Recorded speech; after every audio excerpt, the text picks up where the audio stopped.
नमस्कार दोस्तों, आज हम एक ऐसी किताब के पहले भाग को समझने जा रहे हैं जिसने बिजनेस की दुनिया में तहलका मचा दिया है। जी हाँ, मैं बात कर रहा हूँ ब्लू ओशन स्ट्रैटेजी की। आपने सुना होगा, हर बिजनेस मार्केट में जीतने के लिए होता है एक भयंकर कंपटीशन। लेकिन क्या आप जानते हैं, ये कंपटीशन ही सबसे बड़ी गलती है। हम उस लाल महासागर में तैर रहे होते हैं जहां खून से लथपथ पानी होता है, क्योंकि हर कोई एक दूसरे से लड़ रहा होता है। लेकिन इस किताब में लेखक हमें बताते हैं कि अगर आप वाकई में सफल होना चाहते हैं तो आपको लाल महासागर से बाहर निकलकर नीला महासागर तलाशना होगा। अब सवाल आता है कि ये नीला महासागर क्या है।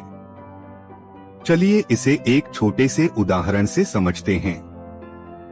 सालों पहले भारतीय स्कूटर मार्केट में एक भयंकर कंपटीशन चल रहा था। हर ब्रांड एक जैसा प्रोडक्ट बना रहा था। लेकिन फिर बजाज ने कुछ अलग किया। उन्होंने इलेक्ट्रिक स्कूटर लॉन्च किया, बजाज चेतक इलेक्ट्रिक। ये एकदम नया और अनोखा प्रोडक्ट था।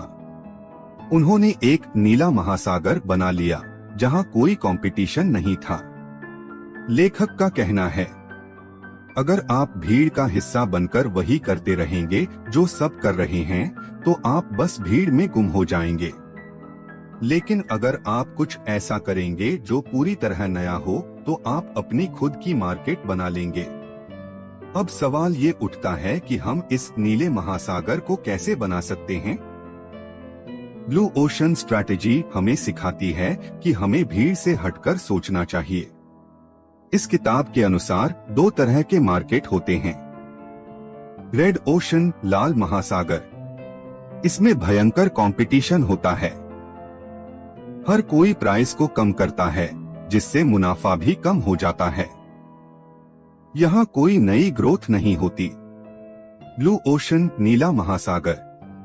यहाँ आप कुछ नया और यूनिक क्रिएट करते हैं।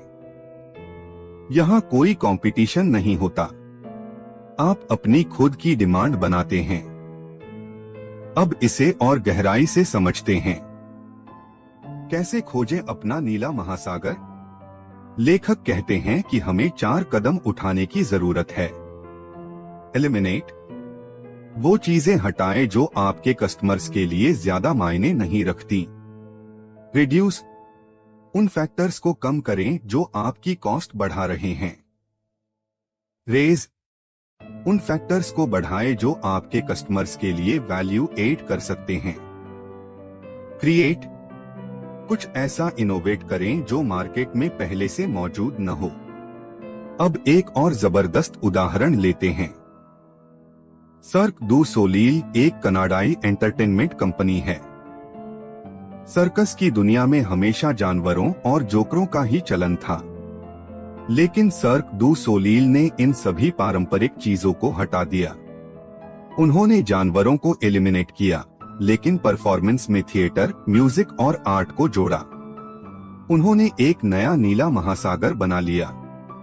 आज सर्क दू सोलील दुनिया के सबसे सफल सर्कस ब्रांड्स में से एक है। अब आप क्या कर सकते हैं? अगर आप भी किसी बिजनेस में हैं, तो खुद से पूछिए, क्या मैं सिर्फ अपने कॉम्पिटिटर्स की नकल कर रहा हूँ? क्या मैं कुछ ऐसा कर सकता हूँ जो पूरी तरह नया हो? क्या मैं अपने कस्टमर्स को कुछ ऐसा दे सकता हूँ जो पहले कभी नहीं मिला? दोस्तों, याद रखिए, जिंदगी में सफल वही होता है जो भीड़ से हटकर चलता है। अगर आप भी उस लाल महासागर में लड़ते रहेंगे, तो आपका मुनाफा कम होता जाएगा। लेकिन अगर आप कुछ नया और अनोखा करेंगे, तो आपको सफलता की ऊंचाइयों तक पहुंचने से कोई नहीं रोक सकता। एक समय की बात है, एक छोटा सा स्टार्टअप था। यह कंपनी जूते बनाती थी। बाजार में पहले से ही नाइकी, एडिडास और प्यूमा जैसे बड़े ब्रांड्स मौजूद थे। ये ब्रांड्स भारी डिस्काउंट देते थे और मार्केट में अपना दबदबा बनाए हुए थे। उस स्टार्टअप के फाउंडर ने सोचा कि अगर मैं भी इनकी तरह प्राइस वॉर में उतर जाऊंगा, तो मेरी कंपनी टिक नहीं पाएगी। तभी उन्होंने ब्लू ओशन स्ट्रैटेजी अपनाई। उन्होंने सोचा क्यों न मैं ऐसे जूते बनाऊं जो पर्यावरण के अनुकूल हों और रिसाइकल किए गए मटेरियल से तैयार हों। उन्होंने कुछ ऐसा पेश किया जो उस समय बाजार में उपलब्ध नहीं था। उनकी कंपनी का नाम है ऑलबर्ट्स। आज ऑलबर्ट्स दुनिया की सबसे तेजी से बढ़ती जूता कंपनियों में से एक है। यह कहानी हमें सिखाती है कि भीड़ से अलग सोचकर ही आप अपना नीला महासागर बना सकते हैं। ब्लू ओशन स्ट्रैटेजी के 6 मुख्य सिद्धांत। लेखक हमें बताते हैं कि नीला महासागर खोजने के लिए 6 मुख्य सिद्धांतों को अपनाना जरूरी है। चलिए इन्हें आसान भाषा में समझते हैं। 1. मार्केट की सीमाओं को तोड़े। अक्सर कंपनियां सोचती हैं कि जो कुछ भी अभी मार्केट में है वही सबसे सही है। लेकिन लेखक कहते हैं कि अगर आप मार्केट की सीमाओं को तोड़ेंगे तभी आप कुछ नया खोज पाएंगे। Amazon को ही देख लीजिए। जब उन्होंने शुरू किया तो किताबें बेचने वाली कई दुकानें थीं। लेकिन जेफ बेजोस ने मार्केट की सीमाओं को तोड़ा और ऑनलाइन बुक स्टोर शुरू किया। इसके बाद उन्होंने सिर्फ किताबों तक सीमित न रहकर हर चीज बेचना शुरू कर दिया। आज Amazon दुनिया की सबसे बड़ी ई-कॉमर्स कंपनी है। 2. बड़ी पिक्चर पर फोकस करें। कई बार कंपनियां छोटे छोटे मुद्दों में उलझ जाती हैं। लेखक कहते हैं कि अगर आप बड़ी तस्वीर पर ध्यान देंगे तो आपको सही दिशा मिलेगी। सोचिए, अगर आप एक रेस्टोरेंट खोलना चाहते हैं, अगर आप सिर्फ खाने के स्वाद पर ध्यान देंगे तो आपको कड़ी टक्कर मिलेगी। लेकिन अगर आप ग्राहकों के अनुभव को बेहतर बनाने पर ध्यान देंगे, जैसे कि फास्ट सर्विस, अनोखा माहौल और हेल्दी फूड ऑप्शन, तो आप एक नया मार्केट बना सकते हैं। 3. डिमांड को नए सिरे से समझें। अक्सर कंपनियां सोचती हैं कि जो ग्राहक उनके पास हैं, बस उन्हीं पर फोकस करें। लेकिन लेखक कहते हैं कि आपको उन लोगों की डिमांड को समझना चाहिए जो अभी आपके ग्राहक नहीं हैं। उबर को देखिए। उन्होंने उन लोगों की डिमांड को समझा जो टैक्सी सर्विस से परेशान थे। उन्होंने एक ऐसा प्लेटफॉर्म बनाया जहां लोग अपनी सुविधा के अनुसार टैक्सी बुक कर सकते हैं। 4. सही रणनीतिक क्रम अपनाएं।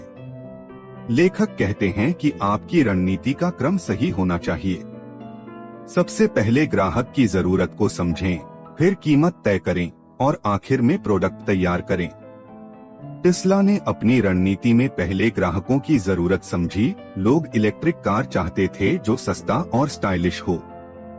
फिर उन्होंने कीमत तय की और उसके बाद प्रोडक्ट बनाया। 5. संगठनात्मक बाधाओं को तोड़े। अक्सर कंपनियां अपने अंदर की समस्याओं में फंस जाती हैं। लेखक कहते हैं कि अगर आप भीतर की बाधाओं को दूर करेंगे तो आपकी कंपनी तेजी से आगे बढ़ेगी। कई कंपनियां अपने कर्मचारियों को नए आइडियाज पर काम करने का मौका नहीं देती। लेकिन गूगल ने अपने कर्मचारियों को 20% समय अपने आइडियाज पर काम करने की छूट दी। इसी से जीमेल और गूगल मैप्स जैसे प्रोडक्ट्स बने। एक समय की बात है, एक छोटा सा स्टार्टअप था। यह कंपनी जूते बनाती थी। बाजार में पहले से ही नाइकी, एडिडास और प्यूमा जैसे बड़े ब्रांड्स मौजूद थे। ये ब्रांड्स भारी डिस्काउंट देते थे और मार्केट में अपना दबदबा बनाए हुए थे। उस स्टार्टअप के फाउंडर ने सोचा कि अगर मैं भी इनकी तरह प्राइस वॉर में उतर जाऊंगा तो मेरी कंपनी टिक नहीं पाएगी। तभी उन्होंने ब्लू ओशन स्ट्रैटेजी अपनाई। उन्होंने सोचा क्यों न मैं ऐसे जूते बनाऊं जो पर्यावरण के अनुकूल हों और रिसाइकल किए गए मटेरियल से तैयार हों। उन्होंने कुछ ऐसा पेश किया जो उस समय बाजार में उपलब्ध नहीं था। उनकी कंपनी का नाम है ऑलबर्ट्स। आज ऑलबर्ट्स दुनिया की सबसे तेजी से बढ़ती जूता कंपनियों में से एक है। यह कहानी हमें सिखाती है कि भीड़ से अलग सोचकर ही आप अपना नीला महासागर बना सकते हैं। ब्लू ओशन स्ट्रैटेजी के 6 मुख्य सिद्धांत। लेखक हमें बताते हैं कि नीला महासागर खोजने के लिए 6 मुख्य सिद्धांतों को अपनाना जरूरी है। चलिए इन्हें आसान भाषा में समझते हैं। एक, मार्केट की सीमाओं को तोड़े। अक्सर कंपनियां सोचती हैं कि जो कुछ भी अभी मार्केट में है वही सबसे सही है, लेकिन लेखक कहते हैं कि अगर आप मार्केट की सीमाओं को तोड़ेंगे तभी आप कुछ नया खोज पाएंगे। Amazon को ही देख लीजिए। जब उन्होंने शुरू किया तो किताबें बेचने वाली कई दुकानें थीं, लेकिन जेफ बेजोस ने मार्केट की सीमाओं को तोड़ा और ऑनलाइन बुक स्टोर शुरू किया। इसके बाद उन्होंने सिर्फ किताबों तक सीमित न रहकर हर चीज बेचना शुरू कर दिया। आज Amazon दुनिया की सबसे बड़ी ई कॉमर्स कंपनी है। दो, बड़ी पिक्चर पर फोकस करें। कई बार कंपनियां छोटे छोटे मुद्दों में उलझ जाती हैं।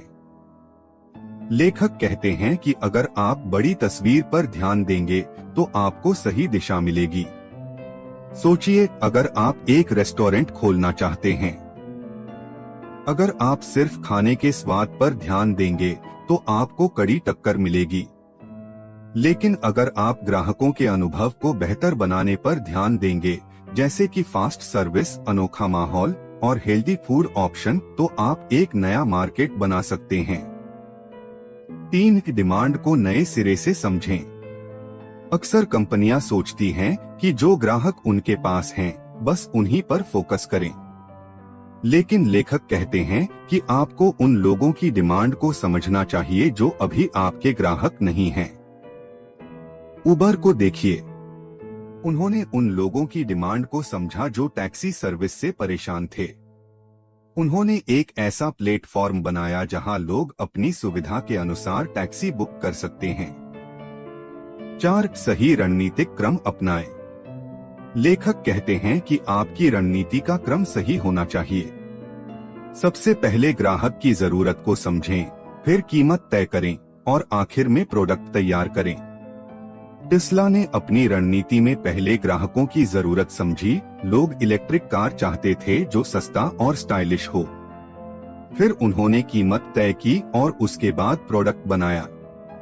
5, संगठनात्मक बाधाओं को तोड़े। अक्सर कंपनियां अपने अंदर की समस्याओं में फंस जाती हैं। लेखक कहते हैं कि अगर आप भीतर की बाधाओं को दूर करेंगे तो आपकी कंपनी तेजी से आगे बढ़ेगी। कई कंपनियां अपने कर्मचारियों को नए आइडियाज पर काम करने का मौका नहीं देती, लेकिन गूगल ने अपने कर्मचारियों को 20% समय अपने आइडियाज पर काम करने की छूट दी।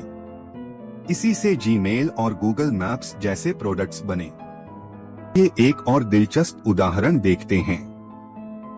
जब नेटफ्लिक्स ने शुरुआत की तो वो डीवीडी रेंटल बिजनेस में थे। उस समय ब्लॉकबस्टर जैसा बड़ा ब्रांड मार्केट में था, लेकिन नेटफ्लिक्स ने 4 एक्शन फ्रेमवर्क का उपयोग किया।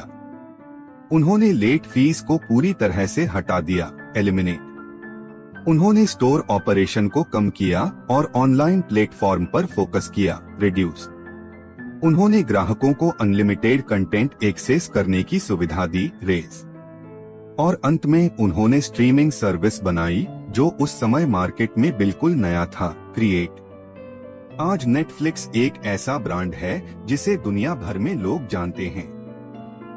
अगर आप भी अपने बिजनेस में सफलता चाहते हैं तो खुद से पूछिए, क्या मैं कुछ अनावश्यक चीजें हटा सकता हूँ? क्या मैं अपने खर्चों को कम कर सकता हूँ? क्या मैं अपने ग्राहकों के लिए वैल्यू बढ़ा सकता हूँ? क्या मैं कुछ नया और अनोखा बना सकता हूँ? दोस्तों, याद रखिए, हर बड़ा ब्रांड कभी न कभी एक छोटे आइडिया से शुरू हुआ था। अगर आप भी सही रणनीति अपनाएंगे तो आपको सफलता जरूर मिलेगी। भीड़ से अलग सोचिए, बड़ा सोचिए और अपने नीले महासागर की तलाश कीजिए। एक नया और अनोखा बाजार बनाना जितना मुश्किल है, उसे बनाए रखना उससे भी ज्यादा कठिन है। जैसे ही आपका आइडिया काम करना शुरू करता है, बाजार में प्रतिस्पर्धा बढ़ने लगती है। कंपनियां आपके मॉडल की नकल करने लगती हैं। ऐसे में आपको लगातार इनोवेशन करते रहना होगा। लेखक बताते हैं कि नीला महासागर लंबे समय तक टिकाऊ तभी रह सकता है जब आप 3 प्रमुख रणनीतियों का पालन करें। कॉग्निटिव हर्डल्स, सोचने की बाधाएं। पॉलिटिकल हर्डल्स, राजनीतिक बाधाएं। रिसोर्स हर्डल्स, संसाधनों की बाधाएं। आइए इन तीनों को विस्तार से समझते हैं। एक, कॉग्निटिव हर्डल्स। पहली बाधा होती है सोचने की बाधाएं। जब भी आप कोई नया आइडिया लाते हैं तो सबसे पहले आपके अपने ही लोग उस पर शक करने लगते हैं। वे सोचते हैं कि यह बदलाव संभव नहीं है या इससे ज्यादा फायदा नहीं होगा। आपको अपनी टीम की सोच को बदलना होगा। जब फोर्ड ने अपनी पहली कार बाजार में उतारी तो लोगों को यह आइडिया बेहद अजीब लगा। उस समय घोड़ों से गाड़ियां खींची जाती थीं। लोग सोचते थे कि कार कभी भी घोड़ों की जगह नहीं ले सकती। लेकिन फोर्ड ने अपने कर्मचारियों को ट्रेनिंग दी और उनका माइंडसेट बदला। इसलिए अगर आप अपनी कंपनी में नीले महासागर की रणनीति लागू करना चाहते हैं तो सबसे पहले आपको अपनी टीम की सोच बदलनी होगी। 2, पॉलिटिकल हर्डल्स, राजनीतिक बाधाएं। दूसरी चुनौती होती है राजनीतिक बाधाएं। हर कंपनी में कुछ लोग बदलाव के खिलाफ होते हैं। वे अपनी स्थिति और पावर को बचाए रखना चाहते हैं। ऐसे लोग अक्सर नई रणनीतियों को विफल करने की कोशिश करते हैं। जब Amazon ने अपने Kindle ई-रीडर को लॉन्च किया तो प्रकाशक कंपनियां इस पर विरोध करने लगीं। वे नहीं चाहती थीं कि किताबें डिजिटल हो जाएं। लेकिन Amazon ने अपनी रणनीति पर डटे रहकर पूरी इंडस्ट्री को बदल दिया। तो दोस्तों, अगर आप किसी भी नई रणनीति को लागू कर रहे हैं तो इन राजनीतिक बाधाओं का सामना करने के लिए तैयार रहें। आपको अपनी रणनीति को इस तरह पेश करना होगा कि लोग उसमें अपना फायदा देखें। दोस्तों, आपने सुना होगा कि जो बदलता नहीं है वो मिट जाता है। यहाँ भी यही सच्चाई है। एक बार जब आपने ब्लू ओशन बना लिया तो उस पर हमेशा काम करते रहना होगा। समय के साथ कस्टमर की जरूरतें बदलती हैं, टेक्नोलॉजी बदलती है, और अगर आप उसी पुरानी सोच पर टिके रहेंगे तो कॉम्पिटिटर्स आपको पीछे छोड़ देंगे। सोचिए कि आप एक रेस्टोरेंट खोलते हैं जहां हर डिश को एक यूनिक ट्विस्ट के साथ परोसा जाता है। शुरू में लोग आपके रेस्टोरेंट को लेकर एक्साइटेड होते हैं, लेकिन अगर आप हर बार वही डिशेस परोसते रहेंगे तो लोग बोर हो जाएंगे। इसलिए आपको नए आइडियाज लाने होंगे। नई डिशेस, नए ऑफर्स और नया अनुभव देना होगा ताकि ग्राहक हमेशा उत्साहित रहें। यही बात हर बिजनेस पर लागू होती है। आपको अपनी ब्लू ओशन को समय समय पर रीन्यू करते रहना होगा। अब बात करते हैं कि कैसे अपने कॉम्पिटिटर्स से हमेशा एक कदम आगे रहें। जब आप कुछ नया करते हैं तो कॉम्पिटिटर्स को भी आपकी कॉपी करने में ज्यादा समय नहीं लगता। तो आपको हर समय इनोवेशन के लिए तैयार रहना होगा। एप्पल को ही देख लीजिए। जब उन्होंने आईफोन लॉन्च किया तो मार्केट में कोई ऐसा फोन नहीं था। लेकिन कुछ ही सालों में सैमसंग और दूसरे ब्रांड्स ने भी स्मार्टफोन बना लिए। लेकिन एप्पल हर बार अपने प्रोडक्ट में कुछ नया लेकर आता है, नया डिजाइन, नई टेक्नोलॉजी, नई सर्विसेज। यही वजह है कि आज भी एप्पल का ब्रांड वैल्यू इतना ऊंचा है। हमेशा कुछ नया करने की कोशिश करें। अगर आप एक बार इनोवेशन करते हैं और फिर रुक जाते हैं तो कॉम्पिटिटर्स आपको पीछे छोड़ देंगे। अगर आपकी टीम में इनोवेशन का कल्चर नहीं है तो आप ब्लू ओशन को बनाए नहीं रख पाएंगे। किताब में कहा गया है कि एक लीडर का सबसे बड़ा काम है अपनी टीम में क्रिएटिविटी और इनोवेशन को बढ़ावा देना। सोचिए कि एक कंपनी है जहां हर कर्मचारी को नए आइडियाज लाने के लिए प्रोत्साहित किया जाता है। जैसे गूगल, जहां हर कर्मचारी को अपने प्रोजेक्ट्स पर काम करने का समय दिया जाता है। इसी कल्चर की वजह से गूगल के पास हमेशा नए और बेहतरीन प्रोडक्ट्स आते रहते हैं।